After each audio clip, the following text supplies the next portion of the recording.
Hello everybody, and thank you for tuning in to the weekly report. As Maui burns, Biden demands another $24 billion for Ukraine. I'm not a big fan of federal government disaster relief. Too much of the time, the money never gets to those who need it most, and too often Washington's armies of disaster experts are more interested in pushing people around than helping them. Nevertheless, it's hard to look at recent footage of the devastation in Maui and then hear President Biden tell Congress that he needs another $24 billion for Ukraine. How can this administration continue to justify tens of billions of dollars for this losing war that is not in our interest while the rest of the United States disintegrates?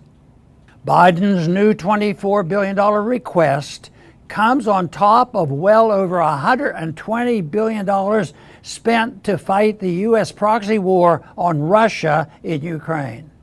Heritage Foundation budget expert Richard Stern has done the math and determined that Biden's spending on the Ukraine war thus far will cost each and every American household $900.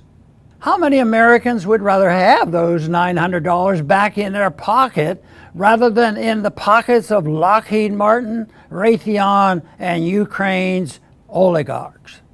Recent surveys have shown that a majority of Americans could not afford to cover a sudden $1,000 emergency.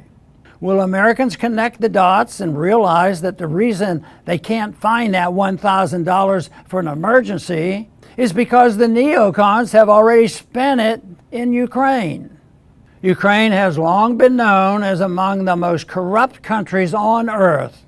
And not long ago, investigative journalist Seymour Hersh wrote that Ukrainian President Vladimir Zelensky has embezzled at least $400 billion in aid from the American people.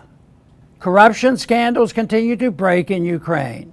Just last week, Zelensky fired the heads of all local draft boards for corruption. Some press reports suggest that sales of luxury cars in Ukraine have broken all previous records. I wonder why. No wonder the tide of U.S. public opinion is turning against further involvement in the war. Recently, CNN found that among all Americans, more than 55% are opposed to continued aid to Ukraine. Among Republicans, the number of opposing more aid to Ukraine rises to 3 out of 4.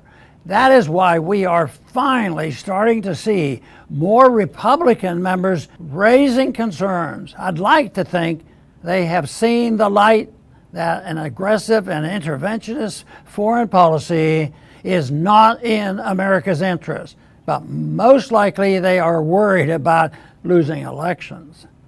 Whatever their motivation, this turning tide should be welcomed. Yet the Biden administration persists in backing Ukraine even as the U.S. mainstream media is increasingly pointing out the obvious. Ukraine is not winning and cannot win, and continue to pour money into a losing cause will just result in bankruptcy at home and more dead Ukrainians overseas. Last week, Newsweek published an article asking, does Ukraine have compromise on Joe Biden? In the article, Northeastern University professor Max Abrams wonders out loud whether Biden's continued support for Ukraine might be related to compromising information held in Kiev about the many Biden family shady business ventures in Ukraine and the region. It is certainly worth considering. Meanwhile, the residents of Maui that have survived the recent horrific fire will take little comfort knowing that the Biden administration is more interested in sending their money to Ukraine than in helping them recover. Thanks for listening.